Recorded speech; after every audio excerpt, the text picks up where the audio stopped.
வணக்கம் மக்களே! நேத்து நம்ம பல நிறுவனங்களோட Q2 ரிசல்ட் எல்லாம் டிஸ்கஸ் பண்ணியிருந்தோம். பல நிறுவனங்கள ஸ்கிப்பும் பண்ணியிருந்தோம். அதுல முதன்மையான நிறுவனமா ரிலையன்ஸ் இண்டஸ்ட்ரீஸ் பார்த்தீங்கன்னா இருக்காங்க. கூடவே இன்னும் பல பங்குகள் பற்றியான அப்டேட்ட நம்ம இந்த வீடியோல டிஸ்கஸ் பண்ண போறோம். முடிஞ்ச அளவுக்கு நம்ம சீக்கிரமா ரிலையன்ஸ பத்தி பேசுறதுக்கு ட்ரை பண்ணுவோம். ஏன்னா எனக்கு கொஞ்சம் கோல்டா இருக்கு. ரொம்ப பார்த்தீங்கன்னா பேச முடியல. பட் இருந்தாலும் இந்த ரிலையன்ஸ் இண்டஸ்ட்ரீஸ நம்ம டிஸ்கஸ் பண்ணியே ஆகணும். ஏன்னா நம்ம தொடர்ந்து இந்த பங்க ஃபோக்கஸ் பண்ணிட்டே தான் வந்துட்டு இருக்கோம். அதனால என்னென்ன பண்ணியிருக்காங்கங்கிறத நான் மட்டும் தெரிஞ்சுக்கிறதும் இல்லாமல் நம்ம நண்பர்களும் தெரிஞ்சுக்கணுங்கிறதுக்காக தான் கொஞ்சம் எஃபர்ட் எடுத்து இதை ரொம்ப அதிகமாக பேசுகிறேன். ஸோ பயனுள்ளதாக இருக்கும்னு நான் நினைக்கிறேன். ஸோ ஃபஸ்ட்டு ரிலையன்ஸ் இண்டஸ்ட்ரீஸோட கன்சாலிடேட்டட் நெட் ப்ராஃபிட் பார்த்தீங்கன்னா 14% இயர் ஆன் இயரில் வளர்ச்சி அடைஞ்சிருக்கு. 22,092 கோடி இந்த குவார்ட்டரில் ப்ராஃபிட்டாக போஸ்ட் பண்ணியிருக்காங்க. இதுவே நம்ம போன வருஷம் பார்க்கும்போது 19,323 கோடியா இருக்கு. போன குவார்ட்டர் கூட கம்பேர் பண்ணணும்னா லாபம் சரிவடைஞ்ச மாதிரி ஒரு பிம்பம் நமக்கு தெரியலாம். ஆனால் லாஸ்ட் குவார்ட்டரில் அவங்க பங்குகள் எல்லாம் விற்றாங்க. அதன் மூலியமா ஒரு ஒன் டைம் இன்கம் ஏற்பட்டது. ஸோ லாபம் அதிகமாக காமிக்குது தவிர மற்றபடி வேற ஒன்றும் இல்லை. பட் ஓவராலாக இந்த ரிசல்ட்டை நான் எப்படி பார்ப்பேன்னா ஒரு ஃப்ளாட்டான ஒரு பர்ஃபார்மன்ஸை தான் நான் பார்ப்பேன். ரொம்ப ஒரு சூப்பர் டூப்பர் பர்ஃபார்மன்ஸ் அப்படின்னு எல்லாம் எங்கேயும் நான் சொல்ல மாட்டேன். ஸோ இப்போ ரிலையன்ஸோட கேபெக்ஸ் அப்படின்னு பார்க்கும்போது 40,000 கோடி கிட்ட இருக்கு. இதுவே போன வருஷம் பார்க்கும்போது 34,000 கோடியா இருந்திருக்கு. போன குவார்ட்டர்ல 29,875 கோடியா இருக்கு. போன குவார்ட்டர் கூட கம்பேர் பண்ணும்போது ஒரு 10,000 கோடி கேபெக்ஸ் பார்த்தீங்கன்னா உயர்வடைஞ்சிருக்கு. அது மட்டும் இல்லை, உங்களுடைய அவுட்ஸ்டாண்டிங் டெட்டும் பார்த்தீங்கன்னா உயர்ந்திருக்கு. கிட்டத்தட்ட 3,00,000 கோடி கிட்ட கடன் இருக்கு. நெட் டெட் பார்க்கும்போது 1,18,000 கோடி கிட்ட இருக்கு. ஸோ கடன் அதிகமாக இருக்கு. பலருக்கும் இருக்கக்கூடிய ஒரு கன்சர்ன், ரொம்ப கடன் வாங்குறாங்க, கடனை அடைக்கவே மாட்டேங்கிறாங்க, தொடர்ந்து வாங்கிட்டே இருக்காங்கங்கிற ஒரு குற்றச்சாட்டு பார்த்தீங்கன்னா வச்சுட்டு தான் இருக்காங்க. கமெண்ட் செக்ஷன்ல நம்ம தொடர்ந்து பார்த்துட்டு இருக்கோம். ஆனால் நிறுவனம் கடன் வாங்குது. ஸோ வாங்கக்கூடிய நிறுவனம் யாரு அப்படிங்கிறத நம்ம பார்க்கணும். ஸோ இந்த கடனை சரியாக யூட்டிலைஸ் பண்ணுறதுக்கான பொட்டன்ஷியல் அந்த நிறுவனத்துக்கிட்ட இருக்கா அப்படிங்கிறத நம்ம பார்க்கணும். ஸோ அப்படிப்பட்ட நிறுவனம், ஸோ பொட்டன்ஷியல் இருக்கக்கூடிய ஒரு நிறுவனமாக தான் ரிலையன்ஸ் என்னோட கண்ணுக்கு படுது. ஏன்னா இதுக்கு முன்னாடி டெட் ஃப்ரீயாக ஆனாங்க. அப்போது திரும்ப கடனை வாங்கி ஜியோ பிளாட்ஃபார்மை பெரிய அளவுக்கு வளர்த்தாங்க. இப்போது ஜியோ இந்தியாவோட நம்பர் 1 இருக்குது. குளோபலாக பார்க்கும்போது நம்பர் 2 பொசிஷனில் அதிக சப்ஸ்கிரைபரை வச்சு ஜியோ பிளாட்ஃபார்ம் பார்த்தீங்கன்னா இருந்துட்டு வந்துட்டு இருக்கு. ஸோ இதன் மூலியமாகவே தெரியும் இவங்களுடைய பொட்டன்ஷியல் என்னன்ட்டு. ஸோ பெரிய பெரிய நிறுவனங்கள் பார்த்தீங்கன்னா இந்த டெலிகாம் செக்டாருக்குள்ளே என்டர் ஆகி அவங்களால அதில் தாக்கு பிடிக்க முடியாமல் ஃபெயிலியர் ஆகி எக்ஸிட் ஆகி போனாங்க. அதில் டாடா டொக்கோமோவும் பார்த்தீங்கன்னா ஒரு முன்னணி ஒரு நிறுவனம். பட் அவங்களால சாதிக்க முடியாததா ரிலையன்ஸ் நிறுவனம் பார்த்தீங்கன்னா சாதிச்சிருக்காங்க. கூடவே ரீட்டைலும் பார்த்தீங்கன்னா அபார ஒரு வளர்ச்சியை கொடுத்துட்டு இருக்கு. ஸோ இப்போ ரிலையன்ஸ் இண்டஸ்ட்ரீஸில் பாதி ப்ராஃபிட் பார்த்தீங்கன்னா இந்த ஜியோ அண்டு ரிலையன்ஸ் ரீட்டைலோட ப்ராஃபிட்டாக தான் இருக்கு. அந்த அளவுக்கு நிறுவனத்தை வளர்த்திருக்காங்கன்னா ஸோ கடன் வாங்கினது மூலியமாக தான் வளர்த்திருக்காங்க. இப்போவும் கடன் வாங்குறாங்க. ஸோ நியூ எனர்ஜி பிஸ்னஸை பெரிய அளவுக்கு கான்சென்ட்ரேட் பண்ணுறாங்க. ஸோ நியூ எனர்ஜியில் இந்த solar module, solar cell, battery, hydrogen, next biogas, அடுத்தது டேட்டா சென்டர் போன்ற பல விஷயங்கள் பார்த்தீங்கன்னா ரிலையன்ஸ் இண்டஸ்ட்ரீஸ் தொடர்ந்து பண்ண போகிறாங்க. ஸோ இதெல்லாமே பார்த்தீங்கன்னா அடுத்த கட்ட ஒரு க்ரோத்தாக ரிலையன்ஸ் இண்டஸ்ட்ரீஸ்க்கு இருக்கும் அப்படிங்கிற ஒரு நம்பிக்கை எனக்கு இருக்குது. இதை பற்றி நம்ம பல முறை டிஸ்கஸ் பண்ணியிருக்கோம். ஸோ சில ஸ்டாக்ஸ் எடுத்துகிட்டு இந்த நிறுவனத்துக்குள்ளே இதெல்லாம் இருக்குது அதெல்லாம் இருக்குது அப்படின்ட்டு டிஸ்கஸ் பண்ணுவாங்க. பட் ரிலையன்ஸ் இண்டஸ்ட்ரீஸை பற்றி அந்த மாதிரி எதுவுமே பெருசாக யாரும் பேசி நான் கேட்டதில்லை. பட் இப்போ நான் பேசுகிறேன், நம்ம நண்பர்கள் நீங்கள் கேட்பீங்க அப்படிங்கிற ஒரு நம்பிக்கையோட. ஸோ இப்போது ரிலையன்ஸ் இண்டஸ்ட்ரீஸ்குள்ளே பார்த்தீங்கன்னா ஒரு ஏர்டெலை விட பெரிய நிறுவனம் பார்த்தீங்கன்னா ஜியோவாக அவங்க பில்ட் பண்ணி வச்சுருக்காங்க. அதே மாதிரி ரிலையன்ஸ் இண்டஸ்ட்ரீஸ்குள்ள டிமார்ட்டை விட பல மடங்கு பெரிய ஒரு நிறுவனமாக ரிலையன்ஸ் ரீட்டைல் பார்த்தீங்கன்னா இருந்துட்டு வந்துட்டு இருக்கு. ஸோ அடுத்தது வாரி எனர்ஜி மாதிரி ஒரு நிறுவனத்தை கூட இப்போ அவங்க பில்ட் பண்ணிட்டு இருக்காங்க. ஸோ டேட்டா சென்டர் அப்படின்ட்டு பல நிறுவனங்கள் பார்த்தீங்கன்னா ரிலையன்ஸ் இண்டஸ்ட்ரீஸ்குள்ள இருக்கு, இன்னும் இருக்க போகுது. ஸோ இந்த மாதிரி நிறுவனம் நல்ல ஒரு இடத்துல கிடைக்கும் போது அதை நம்ம மிஸ் பண்ணலாமா அப்படிங்கிறத நம்ம தான் யோசிச்சுக்கணும். ஸோ இப்போ செக்மெண்ட் வைஸ் நம்ம எப்படி பண்ணியிருக்காங்கிறத பார்ப்போம். இதில் ரிலையன்ஸ் ஜியோ பிளாட்ஃபார்ம் பற்றி தான் நம்ம டிஸ்கஸ் பண்ண போகிறோம். கிராஸ் ரெவன்யூ 42,652 கோடியாக இருக்குது. ஸோ இதுவே பேட் அப்படின்னு பார்க்கும்போது 7,379 கோடியாக இருக்குது. இது போன குவார்ட்டரில் 7,110 கோடியாக இருக்குது. அதுக்கு முந்தைய இயரில் பார்க்கும்போது 6,539 கோடியாக இருக்குது. ஸோ நல்ல ஒரு வளர்ச்சியை நோக்கி ரிலையன்ஸ் ஜியோ பார்த்தீங்கன்னா நகர்ந்து போயிட்டு வந்துட்டு இருக்கிறது நம்மளால் இந்த இடத்துல பார்க்க முடியும். அதே மாதிரி ஸோ கஸ்டமர் பேஸ் பார்த்தீங்கன்னா 500 மில்லியனை வந்து கிராஸ் பண்ணியிருக்கு. எக்ஸாக்டாக பார்க்கும்போது 506 மில்லியன் கஸ்டமர் பார்த்தீங்கன்னா ஜியோவில் இருந்துட்டு வந்துட்டு இருக்காங்க இந்த காலாண்டு முடிவின்படி. அதே மாதிரி A R P O average revenue per user பார்த்தீங்கன்னா இன்க்ரீஸ் ஆயிருக்கு. இது குவார்டர் ஆன் குவார்டரும் சரி இயர் ஆன் இயரும் சரி இன்க்ரீஸ் ஆயிருக்கு. 211 ரூபா பார்த்தீங்கன்னா ஒரு யூசர் கிட்ட இருந்து இவங்க மாசம் வந்து பணத்தை வாங்குறதா தான் நமக்கு தெரிஞ்சிருக்கு. ஸோ உடனே ஜியோ விலையேற்றி கொள்ளையடிக்கிறான் அப்படிங்கிற ஒரு நரேட்டிவ் பார்த்தீங்கன்னா செட் பண்ணப்பட்டுட்டு வந்துட்டு இருக்கு. பட் ஸ்டில் ஏர்டெல் கூட கம்பேர் பண்ணும்போது ஜியோவோட காஸ்ட் பார்த்தீங்கன்னா கம்மி. இதை எல்லாருக்கும் வந்து தெரியும். பட் இருந்தாலும் ஒரு நரேட்டிவ் ஆன்லைனில் பெரிய அளவுக்கு வந்து செட் பண்ணப்பட்டுட்டு வந்துட்டு இருக்கு. பட் இந்த மாதிரி நரேட்டிவ் பின்னாடி நம்ம போனோம்னா கண்டிப்பாக நம்மளால ஒரு பெரிய அளவுக்கு வெற்றியை சுவைக்க முடியாது. அதனால நம்மளா ஓனாக பார்த்தீங்கன்னா டிசிஷனை மேக் பண்ணணும். என்ன நடக்குது அப்படிங்கிறத கண்ணை திறந்து நம்ம பார்த்தாலே உண்மை என்ன அப்படிங்கிறத நமக்கு தெரிஞ்சுங்கிறத இந்த இடத்துல நான் சொல்லிக்கிறேன். டேட்டா டிராஃபிக் அப்படின்னு பார்க்கும்போது 58 பில்லியன் ஜிபி பார்த்தீங்கன்னா கன்சியூம் பண்ணப்பட்டிருக்கு இந்த Q2ல. வாய்ஸ் டிராஃபிக் பார்க்கும்போது 1.5 ட்ரில்லியன் மினிட்ஸ் பார்த்தீங்கன்னா யூஸ் பண்ணப்பட்டிருக்குங்கிற டேட்டா வந்திருக்கு. ஸோ இது ஓவராலாக ஜியோ பிளாட்ஃபார்மோட பர்ஃபார்மன்ஸை நம்ம பார்த்துருக்கோம். ஸோ பேட் அப்படின்னு பார்க்கும்போது கிட்டத்தட்ட ஒரு நல்ல ஒரு வளர்ச்சியை வந்து கொடுத்துருக்காங்க. ஸோ இது ஒரு நல்ல பர்ஃபார்மன்ஸாக எங்கள் கண்ணுக்கு படுது. அடுத்தது ரிலையன்ஸ் ரீட்டைலோட ஒரு அப்டேட் நம்ம பார்க்க போகிறோம். ஸோ ரிலையன்ஸ் ரீட்டைலோட கிராஸ் ரெவன்யூ பார்த்தீங்கன்னா 90,000 கோடியாக இருக்குது இந்த Q2ல. ஸோ இது ஃபர்ஸ்ட் குவார்ட்டர்ல பார்க்கும்போது 84,000 கோடியா இருந்திருக்கு. இயர் ஆன் இயர்ல 76,000 கோடியா இருந்திருக்கு. ஸோ வளர்ச்சி எப்படி இருக்குங்கிறத நம்ம கண்கூடா வந்து பார்க்க முடியுது. ஸோ அதே மாதிரி பேட் அப்படின்னு நம்ம எடுத்துக்கிட்டோம்னா 3,457 கோடி பார்த்தீங்கன்னா பேட்டா போஸ்ட் பண்ணியிருக்காங்க. இது போன குவார்ட்டர் கூட கம்பேர் பண்ணும்போது அதிகம். போன குவார்ட்டர்ல 3,271 கோடியா இருந்திருக்கு. இயர் ஆன் இயர்ல 2,836 கோடியா இருக்கு. 22% வளர்ச்சியா இயர் ஆன் இயர்ல ரிலையன்ஸ் ரீட்டைல் வந்து காட்டியிருக்காங்க. அது மட்டும் இல்லாம ஸ்டோர் கவுண்ட் பார்த்தீங்கன்னா இன்க்ரீஸ் ஆயிருக்கு. ஸோ இந்த குவார்ட்டர்ல முடிவின்படி 19,821 ஸ்டோர் வச்சிருக்காங்க. இதுவே போன குவார்ட்டர்ல 19,592 ஸ்டோர் வச்சிருக்காங்க. ஸோ நெக்ஸ்ட் குவார்ட்டர்ல 20,000 தாண்டும் ரிலையன்ஸ் அப்படின்னு நம்ம எதிர்பார்க்கலாம். அதே மாதிரி யூஸ்டா பார்க்கும்போது நாடு முழுவதும் ஒரு 100 கடைகளை வந்து ஓப்பன் பண்ணியிருக்காங்க. விரைவில் இதுவும் வேகமான ஒரு வளர்ச்சி அடையும் அப்படிங்கிற ஒரு எதிர்பார்ப்பு இருக்கு. ஸோ அதே மாதிரி அவங்களுடைய ஜுவல்லரி பிஸ்னஸோட வால்யூம் பார்க்கும்போதும் 50% மேலே வளர்ச்சி அடைஞ்சிருக்கிறதாவும் ஒரு அப்டேட் வந்து கொடுத்துருக்காங்க. ஸோ இது ரிலையன்ஸ் ரீட்டைலோட பர்ஃபார்மன்ஸ். சூப்பர் டூப்பர் பர்ஃபார்மன்ஸை பார்த்தீங்கன்னா ரிலையன்ஸ் இண்டஸ்ட்ரீஸ் வந்து டெலிவர் பண்ணிட்டு இருக்கிறத நம்மளால பார்க்க முடியுது. அடுத்தது ஆயில் டு கெமிக்கல். ஸோ ஒரு காலத்தில் பெரிய அளவுக்கு வருவாயை வழங்கி கொண்டு இருந்தது இந்த ஆயில் டு கெமிக்கல். இப்பவும் வந்து இவங்களுடைய ரிலையன்ஸ் இண்டஸ்ட்ரீஸோட பாதி ப்ராஃபிட் பார்த்தீங்கன்னா இங்கே இருந்து தான் வந்துட்டு இருக்கு. ரெவன்யூ 1,60,000 கோடியா இருக்கு. எபிட்டா பார்க்கும்போது 15,000 கோடியா இருக்கு. எபிட்டா மார்ஜின் 9.3% இருக்கு. ஸோ ஓவராலா இதோட பெர்ஃபார்மன்ஸும் பார்த்தீங்கன்னா நல்ல ஒரு பெர்ஃபார்மன்ஸா இருக்கு. But oil and gas segment மட்டும் ஒரு டிக்ளைனை வந்து சந்திச்சிருக்கு. ரெவன்யூ பார்க்கும்போது ஒரு 2.6% இயர் ஆன் இயர்ல டிக்ளைன் ஆயிருக்கு. எபிட்டா பார்க்கும்போது ஒரு 5.4% பார்த்தீங்கன்னா டிக்ளைன் ஆயிருக்கு. ஸோ இது ஒன்று மட்டும்தான் ஒரு புவரான ஒரு பர்ஃபார்மன்ஸா இந்த காலாண்டில் வந்து டெலிவர் பண்ணியிருக்கு. அடுத்தது ஸோ சன் டிவி ஜி இதெல்லாம் சேர்த்துனாலும் கூட ரிலையன்ஸோட டிவி பிஸ்னஸ், அதாவது இந்த மீடியா பிஸ்னஸ்க்கு பக்கத்தில் கூட வர முடியாது. அந்த அளவுக்கு ஒரு பர்ஃபார்மன்ஸாக ஜியோ ஸ்டார் பிஸ்னஸ் பார்த்தீங்கன்னா டெலிவர் பண்ணியிருக்கு. கிராஸ் ரெவன்யூ 7,232 கோடியாக இருக்குது. இது போன காலாண்டு கூட கம்பேர் பண்ணும்போது குறைஞ்சிருந்தாலும் கூட ஸோ ஏதோ இவங்க எக்ஸ்பென்ஸ் எல்லாம் பார்த்தீங்கன்னா குறைச்சிருக்காங்க. பட் டேக்ஸ் எக்ஸ்பென்ஸ் பார்த்தீங்கன்னா பெருசாக இல்லாமல் இருக்கு. ஸோ ஒட்டுக்கா பின்னாடி கட்டுவாங்களா அப்படிங்கிறதெல்லாம் நம்ம இன்னும் டீட்டெயில்டாக வந்து செக் பண்ணி பார்க்கணும். இல்லை முன்னாடியே பே பண்ணிட்டாங்களாங்கிறதையும் இன்னும் கொஞ்சம் டீட்டெயில்டாக வந்து செக் பண்ணணும். பட் பேட் பார்க்கும்போது 1,322 கோடியா இந்த குவார்ட்டர்ல இருக்கு. போன குவார்ட்டர்ல 1,581 கோடி பார்த்தீங்கன்னா பேட்டா வந்து போஸ்ட் பண்ணியிருக்காங்க. ஓவராலா இந்த FY26 ஃபர்ஸ்ட் ஹாஃப்ல 1,900 கோடி பேட்டா பார்த்தீங்கன்னா ரெஜிஸ்டர் பண்ணியிருக்காங்க ஜியோ ஸ்டார் பிஸ்னஸில். ஸோ இந்த ரெவன்யூ வந்து டிப் ஆகிறதுக்கு மெயின் ரீசன் மேபி ஐபிஎல்லாக கூட வந்து இருக்கலாம். ஸோ ஐபிஎல் அந்த சப்ஸ்கிரிப்ஷன் எல்லாம் வந்து முடிஞ்சிருக்கும். நம்ம ஆல்ரெடி என்ன எக்ஸ்பெக்ட் பண்ணோன்னா ஐபிஎல் சப்ஸ்கிரிப்ஷன் போனதுக்கு அப்புறமும் எப்படியும் ஒரு 50% யூசர் இல்லை ஒரு 40% யூசராவது இருப்பாங்க அப்படின்னு நம்ம எதிர்பார்த்தோம். அந்த மாதிரி இப்போவும் பார்த்தீங்கன்னா இருந்துட்டு வந்துட்டு இருக்காங்க. ஸோ புது லான்ச்சர்ஸ் நிறைய சீரீஸ் அண்ட் மூவிஸ் எல்லாமே ஜியோ ஹாட்ஸ்டாரில் வந்து வந்துட்டு தான் இருக்கு. இதனால ஸோ ஒரு நல்ல பர்ஃபார்மன்ஸை ஜியோ ஸ்டார் பிஸ்னஸ் பார்த்தீங்கன்னா கண்டினியூஸாக டெலிவர் பண்ணிட்டு இருக்கு. நெக்ஸ்ட் ஐபிஎல் வரும்போது அகைன் இவங்களுடைய க்ரோத் கொஞ்சம் எக்ஸ்ட்ராடினரியாக இருக்குங்கிறதுலாம் மாற்று கருத்து இல்லை. ஸோ இதெல்லாம் பார்த்தீங்கன்னா ரிலையன்ஸோட அப்டேட்டாக வந்து நம்ம பார்த்துருக்கோம். ஸோ பயனுள்ளதாக இருக்கும்னு நான் நினைக்கிறேன். உங்களுடைய கருத்துக்களை தாராளமாக பதிவு பண்ணலாம். இந்த நிறுவனங்களை பற்றி தூக்கி பேசுகிறேன் அப்படி இப்படின்னு வந்து யாரும் வந்து நினைக்க வேண்டாம். உள்ளதை வந்து நான் பேசிகிட்டு இருக்கேன். ஸோ டாடா கம்யூனிகேஷனோட சி கேபிள் லைனை பற்றி பெருமையாக பலரும் வந்து டிஸ்கஸ் பண்ணலாம். உண்மையும் கூட. ஏன்னா ஸோ லார்ஜஸ்ட் சி கேபிள் பார்த்தீங்கன்னா அவங்க கிட்ட இருக்குது. பட் அவங்க தான் பெரிய ஆளான்னு கேட்டால் டெஃபினட்டாக இல்லை.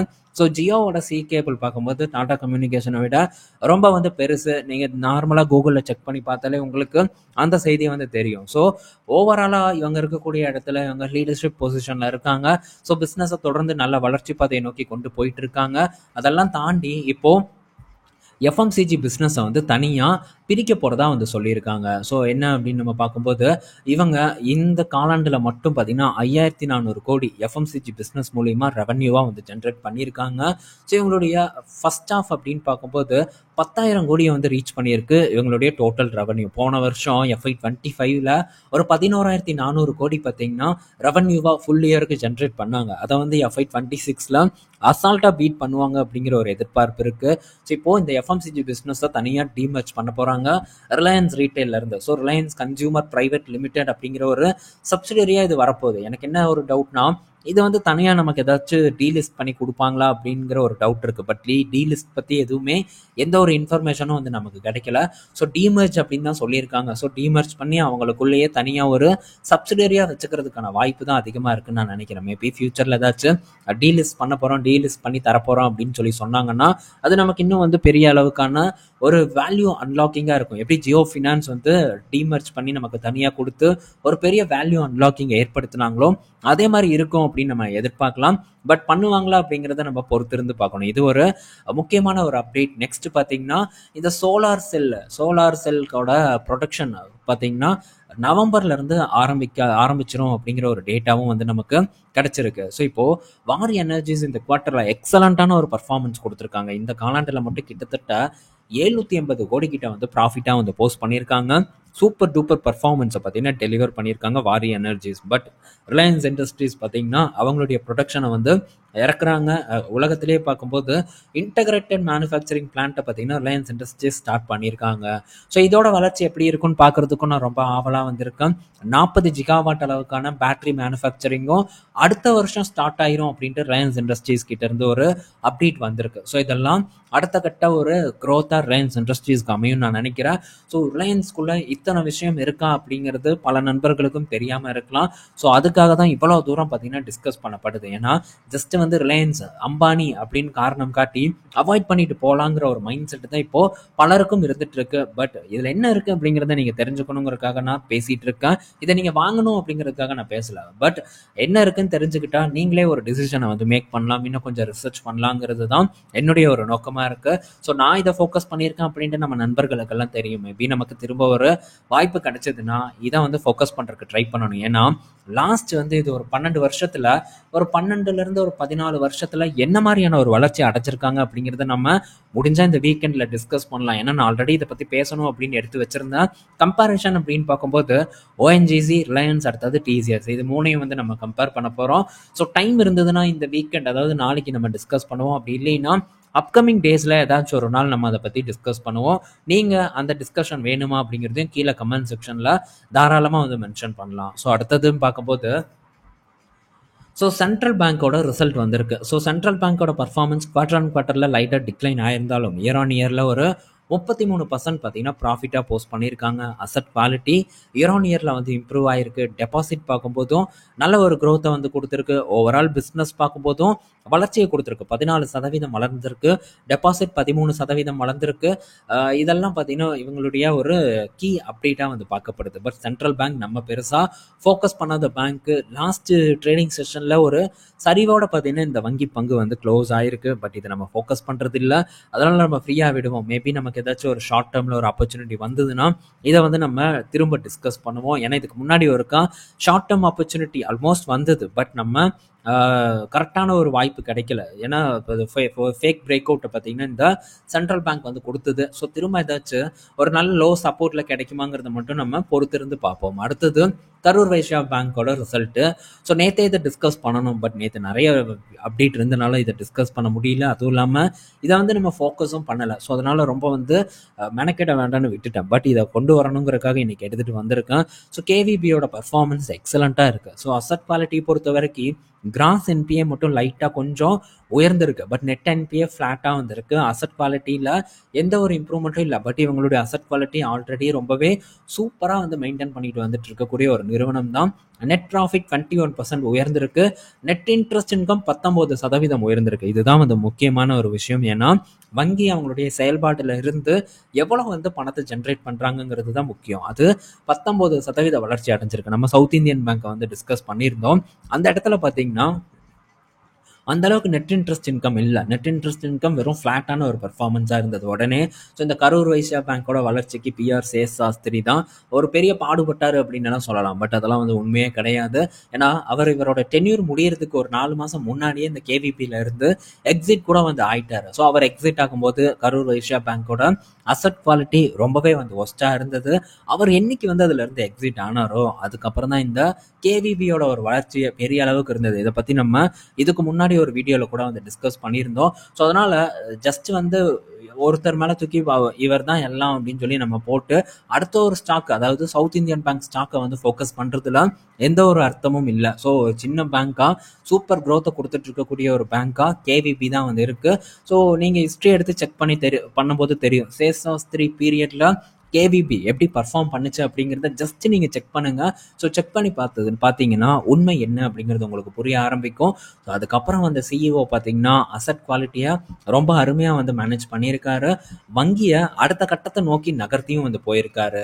ஸோ அந்த அளவுக்கான ஒரு பர்ஃபார்மன்ஸ் பார்த்தீங்கன்னா கேவிபியில் வந்து ஏற்பட்டிருக்கு. பட் இது சவுத் இந்தியன் பேங்க் சின்ன பேங்க் தான். ஸோ அதில் பார்த்தீங்கன்னா அந்த அளவுக்கு ஒரு பர்ஃபார்மன்ஸ் இல்லை. ஸோ வளர்ச்சிங்கிறத பாருங்கள், அசட் குவாலிட்டியும் அருமையாக வந்து மெயின்டைன் பண்ணிட்டு வந்துட்டு இருக்காங்க. அதே சமயத்தில் லாப வளர்ச்சியும் தொடர்ந்து வந்து உயர்ந்துட்டு இருக்கு. இதை வந்து மிஸ் பண்ணிட்டேன் அப்படின்னே வந்து நான் சொல்லலாம். இதெல்லாம் வந்து நான் அந்த டைம்ல செக்கே பண்ணாத ஒரு வங்கி பங்காக தான் வந்து இருந்திருக்கு. மேபி செக் பண்ணியிருந்தா, ஒரு ஸ்டடி பண்ணியிருந்தா டெஃபினட்டாக அந்த ஆப்பர்ச்சுனிட்டியை வந்து பிடிச்சிருக்கலாம்.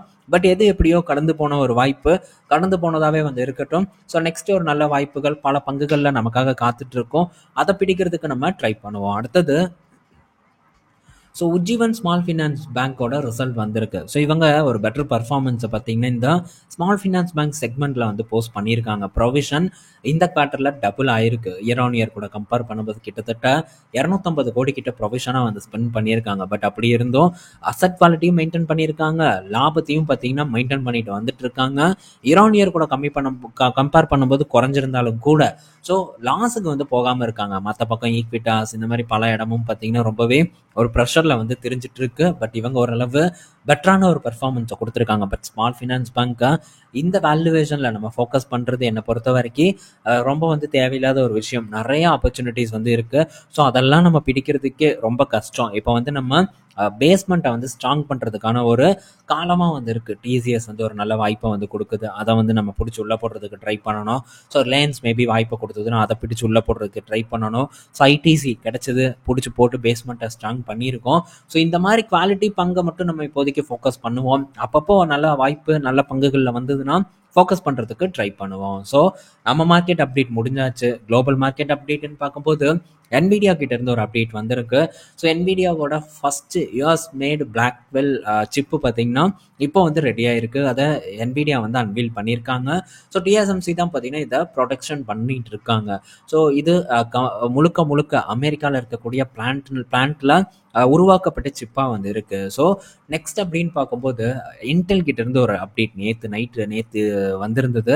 ஸோ என்ன அந்த அப்டேட் அப்படின்னா மைக்ரோசாஃப்ட் கிட்ட இருந்து ஒரு பெரிய டீலை பார்த்தீங்கன்னா இன்டெல் வந்து வின் பண்ணியிருக்காங்க. பட் இன்னும் இது வந்து கன்ஃபார்ம் பண்ணப்படலை. எனக்கு தெரிஞ்ச உறுதியாக பார்த்தீங்கன்னா இவங்க இந்த மையா 2 அப்படிங்கிற AI சிப்பை வந்து மேனுஃபேக்சர் பண்ண போகிறாங்க ஃபவுண்ட்ரி சர்வீஸில் அப்படிங்கிற ஒரு விஷயத்த நான் உறுதியாக வந்து நம்புகிறேன். ஏன்னா ஆல்ரெடி மைக்ரோசாஃப்ட் கூட ஒரு உறவு போயிட்டு தான் வந்து இருக்குது. ஸோ இந்த மையா 1 சிப் பார்த்தீங்கன்னா TSMC தான் வந்து மேனுஃபேக்சர் பண்ணி கொடுத்தாங்க. இப்போ மையா 2 பார்த்தீங்கன்னா 18A ப்ராசஸ்க்கு கீழே டெவலப் ஆக போகுது அப்படிங்கிற ஒரு விஷயம் நமக்கு தெரிய வந்திருக்கு. எப்படியும் ஒரு $15 பில்லியன் மேலே. ஸோ இன்டெலுக்கு பார்த்தீங்கன்னா வருமானம் மைக்ரோசாஃப்ட் மூலியமாக வரும்னு நான் நினைக்கிறேன். அதெல்லாம் தாண்டி மைக்ரோசாஃப்ட் மிகப்பெரிய ஒரு நிறுவனம். ஏன்னா NVIDIAல ஒரு முக்கியமான ஒரு கிளைண்டா பார்த்தீங்கன்னா மைக்ரோசாஃப்ட் இருக்காங்க. அமேசான், அடுத்தது பார்த்தீங்கன்னா மைக்ரோசாஃப்ட், அடுத்தது கூகுள், நெக்ஸ்ட் மெட்டா. இவங்க தான் முக்கியமான கிளைண்ட்ஸ். இதில் மைக்ரோசாஃப்ட் வந்து இன்டெல் கிட்ட மேனுஃபேக்சர் பண்ணுறது பெரிய ஒரு பாசிட்டிவான விஷயமா பார்க்குறேன். தொடர்ந்து ஃபவுண்ட்ரிக்கு ஆள் கிடைப்பாங்க. இதை வந்து இவங்க சக்ஸஸ்ஃபுல்லாக பண்ணிட்டாங்கன்னா அப்படின்னு தான் நான் எக்ஸ்பெக்ட் பண்ணுறேன். இந்த 18Aல இன்டெலோட ஓன் டேட்டா சென்டர் GPU வந்து மேனுஃபேக்சர் பண்ண போகிறாங்க. ஸோ CPU வந்து Xeon CPU வந்து மேனுஃபேக்சர் பண்ண போகிறாங்க. பேந்தர் லேக்கை வந்து மேனுஃபேக்சர் பண்ண போகிறாங்க. ஸோ இதெல்லாம் பார்த்தீங்கன்னா இந்த 18Aல கீழே வரப்போகுது. பட் இதுக்கு முன்னாடி இன்டெல் என்ன சொன்னாங்கன்னா, வெளியே இருக்கக்கூடிய கஸ்டமருக்கு நாங்கள் பார்த்தீங்கன்னா இந்த 14Aவை தான் வந்து கொடுக்க போகிறோம் அப்படின்னு சொன்னாங்க. பட் அதெல்லாம் பார்த்தீங்கன்னா இப்போ துளாயிருச்சு. மைக்ரோசாஃப்ட் இப்போ 18Aவை அடாப்ட் பண்ணியிருக்காங்க. இது பெரிய ஒரு பாசிட்டிவ் நியூஸ். ஒரு பக்கம் பேந்தர் லேக்கை வந்து இப்போ அறிமுகப்படுத்தியிருக்காங்க. விரைவில் பார்த்தீங்கன்னா பேந்தர் லேக் அடுத்த ஜனவரியில் வந்து சேல்ஸுக்கு வரும் அப்படின்னு நம்ம எக்ஸ்பெக்ட் பண்ணலாம். பர்ஃபார்மன்ஸ் எப்படி இருக்குங்கிறத வெயிட் பண்ணி பார்க்கணும். ஸோ புது டேட்டா சென்டர் GPU அடுத்த வருஷம் வரும். அதுவும் எப்படி பர்ஃபார்ம் பண்ண போகுது அப்படிங்கிறத நம்ம பொறுத்திருந்து பார்க்கணும். CPUவும் எப்படி பண்ண போகுதுங்கிறத வெயிட் பண்ணி தான் வந்து பார்க்கணும். இதெல்லாம் இன்டெல்ல இருக்கக்கூடிய டெவலப்மெண்ட். இன்டெல் ஸ்டில் பார்த்தீங்கன்னா 90% ப்ராஃபிட்ல வந்து நமக்கு இருந்துட்டு வந்துட்டு இருக்கு. ஸோ மேபி உங்களுக்கு போதும்னு நினைச்சதுன்னா கூட நீங்க டாடா பாய் பாய் சொல்லலாம். பட் நான் பார்த்தீங்கன்னா ஹோல்டு பண்ணிட்டு இருக்கேன். ஆல்ரெடி ஒரு ப்ராஃபிட்டையும் வந்து நான் டேஸ்ட் பண்ணிட்டேன். இப்போ நான் நினைச்ச குவான்டிட்டிஸ் வந்து இருக்கு. ஸோ ரிஸ்க் எடுத்திருக்கேன். மேபி இந்த ரிஸ்க் தவற கூட வந்து முடியலாம். பட் இந்த ஃபவுண்டரியை பேஸ் பண்ணி தான் நான் பெரிய ஒரு டிசிஷனே இன்டெல்ல வந்து எடுத்தேன். ஸோ அது டெவலப் ஆகுற மாதிரி எனக்கு தெரியுது. ஸோ நான் இதை ஹோல்டு பண்ணலாம்ங்கிற ஒரு ஐடியாவில் இருக்கேன். நெக்ஸ்ட் பார்த்தீங்கன்னா சாம்சங் கிட்ட இருந்து ஒரு அப்டேட்டு. ஸோ சாம்சங் பார்த்தீங்கன்னா ஒரு $773 மில்லியன் 2 ASMLோட INA UV மிஷின் பார்த்தீங்கன்னா வாங்க போகிறதா சொல்லியிருக்காங்க. ஏன்னா இப்போ ஒரு புது டீல் வேற அவங்க வின் பண்ணியிருக்காங்க. எலான் மஸ்கோட A1 அப்படிங்கிற ஒரு சிப்பை வந்து ரெடி பண்ண போகிறாங்க. அது போக குவால்காம் கிட்ட இருந்து ஒரு டீல் வின் பண்ணியிருக்காங்க. எக்ஸினோஸும் வந்து இதில் மேனுஃபேக்சர் பண்ண போகிறதா சொல்லியிருக்காங்க. இது சாம்சங் கிட்ட இருந்து ஒரு மிகப்பெரிய ஒரு அப்டேட்டு. ஸோ எந்த அளவுக்கு ஈல்டு கிடைக்கும்னு பார்க்கணும். ஆல்ரெடி இன்டெல் பார்த்தீங்கன்னா அவங்க சொல்லியிருந்தாங்க ஈல்டு வந்து நல்லா இருக்கு. TSMCக்கு அடுத்தபடியாக அதிகப்படியான ஈல்டை வந்து நாங்கள் எடுத்திருக்கோம் அப்படின்ட்டு சொல்லியிருக்காங்க. 3வது இடத்துல சாம்சங் இருக்காங்க. பார்ப்போம் எப்படி பர்ஃபார்ம் பண்ணுறாங்கன்னு. பட் ஃபவுண்டரி பிஸ்னஸ் பொறுத்த வரைக்கும் இன்டெலை காட்டிலும் அதிகப்படியான டீல்ஸ் வந்து சாம்சங் கிட்ட இருக்கு. பட் அதை ஓவர்டேக் பண்ணுவாங்களா? ஏன்னா கவர்மெண்ட்டோட சப்போர்ட்டும் இன்டெலுக்கு இருந்துட்டு வந்துட்டு இருக்கு. ஸோ அதனால கொஞ்சம் வந்து நான் பாசிட்டிவாக இருக்கேன் இன்டெலை பொறுத்த வரைக்கும். ஸோ நம்ம அமெரிக்கா பங்குகள் பற்றியும் டிஸ்கஸ் பண்ணியிருக்கோம். நம்ம மார்க்கெட் பங்குகளை பற்றியும் டிஸ்கஸ் பண்ணியிருக்கோம். பயனுள்ளதாக இருக்கும்னு நான் நினைக்கிறேன். ஸோ ஈவினிங் இன்னொரு வீடியோவில் நம்ம மீட் பண்ணுவோம். பாய் மக்களே.